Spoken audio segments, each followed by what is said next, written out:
In today's video, I wanted to talk about the 4 different thought biases that actually worsen our anxiousness or our fear. For those of you who are new to my channel, hi, my name is Hilina and welcome. Welcome to my channel. If you didn't subscribe, please subscribe to my channel. So yeah, for those of you who doesn't know me, this is Hilina's YouTube channel. So I have been doing videos, but then it was actually mostly my videos are in Amharic, but currently I'm getting a lot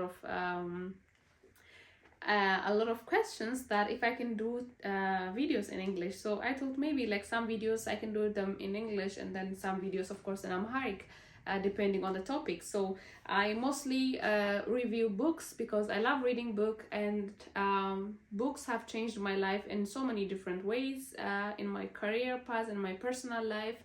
And so just want to share my opinion, the things that help me and the things that are actually, changing the way of my thinking. So I just want to share those with you guys. And in today's video, I want to share about this book. The title, as you can see, it says "Why Has Nobody Told Me This Before?" It is written by Dr. Julia Smith. And you guys, this book is really good one, and if you are someone who likes to read a book, I will really suggest you to buy this one because it has a lot of things inside. Of course, we'll discuss more about this book. I will come with different topics as well. But in today's video, as I told earlier, I wanted to talk about the 4 different thought biases that actually make us feel worse when it comes to fear and anxiousness. So we start from the first one. The first one is catastrophization. Catastrophization is seeing the dead end of one problem. For example, let's say you are sick or you are going through tough time, and then you start telling yourself, okay, you know what, I'm gonna die, and you know what, my disease is gonna get even worse, I'm not gonna survive, I'm not gonna be well. And those kind of things that actually make us even think our problem is so big. And when we talk about catastrophization, the problem is we are not there yet. For example, you are sick, but you are not dead. You are still surviving. You are still doing good. So, we are telling our mind that this problem is gonna be so big that we cannot survive. But this is so wrong that we are telling to our mind. So we have to be very, very conscious about those. And the second one is like personalizing. Personalizing is when we have some limited or ambiguous information about the world and we make it about us. For example, I'll give you an example. Let's say you're walking the street, and then you see a friend of yours and you're trying to wave and greet her or greet him, but then they didn't answer you. Maybe they didn't see you. Maybe they have something in their mind. Maybe they're like we are in different situations. Somebody, maybe they are not feeling well, they have been going through a lot, so maybe they didn't recognize you. So you start thinking, you know what, they don't like me, they don't really care about me. She saw me, but she didn't really even say hi to me. So we kind of like personalize the problem into us without knowing the reality. I think it relates to so many of us. Third one is mental filtering. So mental filtering is it is the tendency for us to hold on to all the informations that make us feel worse and neglect all the information that could help us feel differently. I will give you an example of mental filtering. For example, I am someone who uses social media. For example, I do YouTube videos, I get comments, right? So I get positive and negative comments as well. So let's say, for example, 49 people gave you a positive comment and there's one person who gave you a negative comment, and you start focusing on the negative one, forgetting all the 49 are positive. So this is mental filtering. We filtered only the negative one and we focus on that. So that actually creates a big anxiousness in us, and it makes us even more fearful. So you have to be very careful about this. And the fourth one is overgeneralizing. Overgeneralizing is when we take one experience and we apply it to all the experiences. For example, let's take an example. For example, you are applying for job and you didn't get job, like you are getting a lot of rejections and you are going through, rejections, and you start telling yourself, you know what, I'm not gonna get a job anywhere. I'm not gonna get a job. I'm not gonna, have a good life.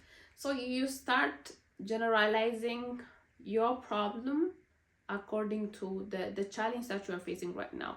It might be, for example, related to dating. Maybe you are above 30 and then you have been, through different datings, maybe dating websites or so many things, and then you have made, bad boys, maybe few bad boys, and you start generalizing, you know what, there is no good man.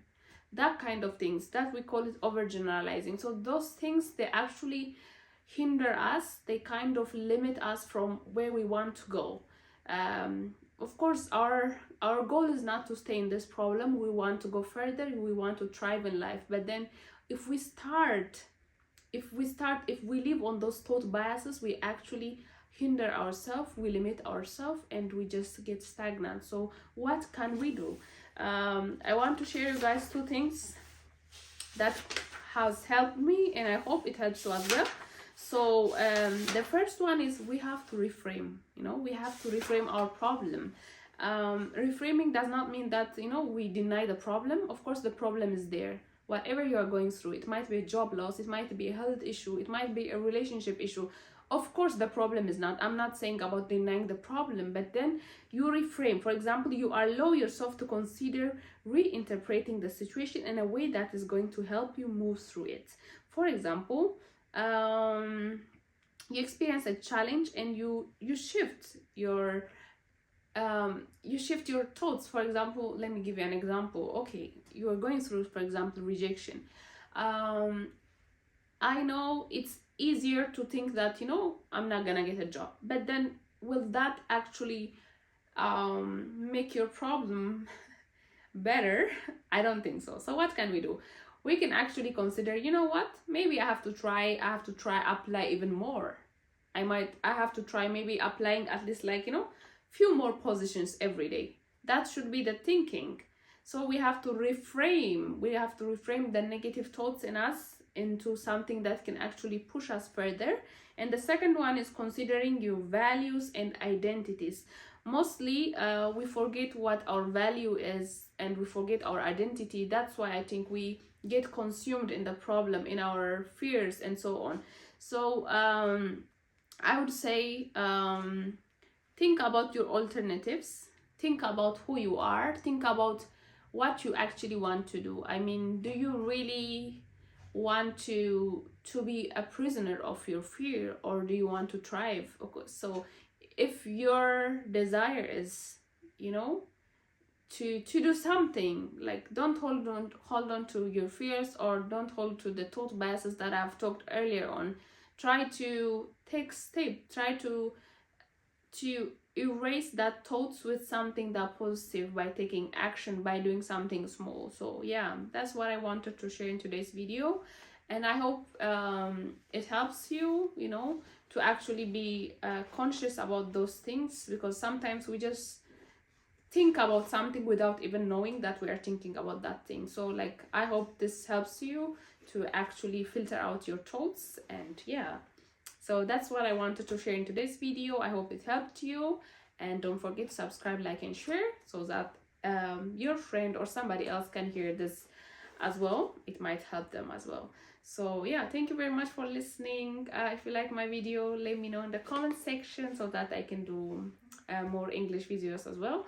So yeah, I love you guys. God bless you. And I wanted to share one more verse in Philippians 4:6. It says, "Do not be anxious about anything, but in everything by prayer and petition with thanksgiving present your request unto God." So I just want to encourage you guys, replace your anxiousness with trusting God, because trust and anxiousness are very opposite things. Once, if we trust God, we should have less anxiousness, and at the same time, if we are more anxious, that means we have less trust in God. So try to replace your anxiousness with trusting God, and I want to encourage you that. So yeah, you're gonna get through this problem. We all go through challenges, and you know, we have seen things change through time, so I know you're gonna get through this problem as well.